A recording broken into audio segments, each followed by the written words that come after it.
Hi, I'm standing here in Blackfriars by what seems to be just an old pile of stones, here you see, but not an ordinary pile of stones. This pile of stones has a fantastic history. This is the site of the old Blackfriars Priory, going back to the Middle Ages, and something very significant happened there in the 14th century. I may have the date slightly wrong here, but you'll get the gist. You've probably heard of John Wycliffe. John Wycliffe was the reformer who was predated all the other reformers. He was called the Morning Star of the Reformation, and he was around at least 100 years before Martin Luther and the others, and he was hugely significant. He was living in a time where the church was living through so much excess. There was power, riches, there was corruption, there was all these sort of Catholic doctrines were at the fore, things like purgatory and having to pay to work your way through purgatory and things like that. Indulgences, that's the word.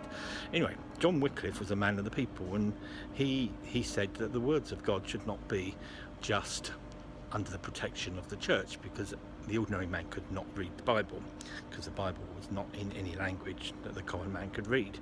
So John Wycliffe decided the way to do it was to translate the Bible into English, and unbelievably for this he was severely persecuted by the established church, particularly the Archbishop of Canterbury at the time. The idea being that if the true words in English, the plain truth of the Bible, was seen by the average person, then the bishop has no clothes. The church itself would be exposed as being corrupt and living a million miles away from anything that Jesus may have said. So he was chased around. He was branded heretic, and well, just like with Martin Luther, say 100 years or so afterwards, John Wycliffe just produced a whole list of things that he felt the church was wrong about, and this list got known by the established church. And this is where this pile of stones comes in, because they decided to convene a synod, a church gathering. So the Archbishop and his cronies, let's say the bishops of the realm, they all got together here at this priory to convene a church synod. The objective of this synod, and the main one, was to denounce John Wycliffe, and to just go through a series of their own list of things that they branded him a heretic. All the things that he said, basically they were the heretics, but the purpose of this synod was to defame him. So okay, they all got together and it all started up. Something happened. Something major happened. There was an earthquake. Yes, just like this earthquake. How many times do you get an earthquake in London? Well, this earthquake had a very sort of a wide range of effects, and the first effect it had was is for the Archbishop to say, let's get out of this building. So they got out of the building even before they had a chance to go through this list of denunciations. Well, this was an interesting one, because the church at that time, and I would suggest the church now, the idea of God speaking through earthquakes, storms, lightning, it's just something a million miles away from many in the church. But they say, the gospel has saved us from that.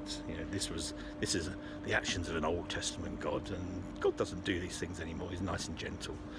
Anyway, God, I believe, had spoken, and John Wycliffe and his followers agreed. They said this was God's judgment on the church, this earthquake, because not only did it disrupt this meeting, but believe it or not, bits fell off St Paul's Cathedral in a serious way, and also Canterbury Cathedral, which may hundreds of miles away, or 100 miles away, there was damage there as well. So to me it was pretty clear, and to them it was clear, God was speaking.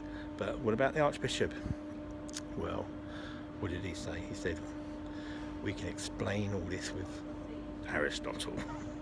For all people, scientific. It's the pressure of the underground magma bursting forth. Everything was a basic natural explanation. That's the only thing they could get away with, but we know the truth, and it was known as the Earthquake Synod, believe it or not, and you can Google it. It's there in Wikipedia, the Earthquake Synod. God spoke through earthquakes. He still does, and he still speaks to us today, and we need to be listening. Unfortunately, most of us are not listening.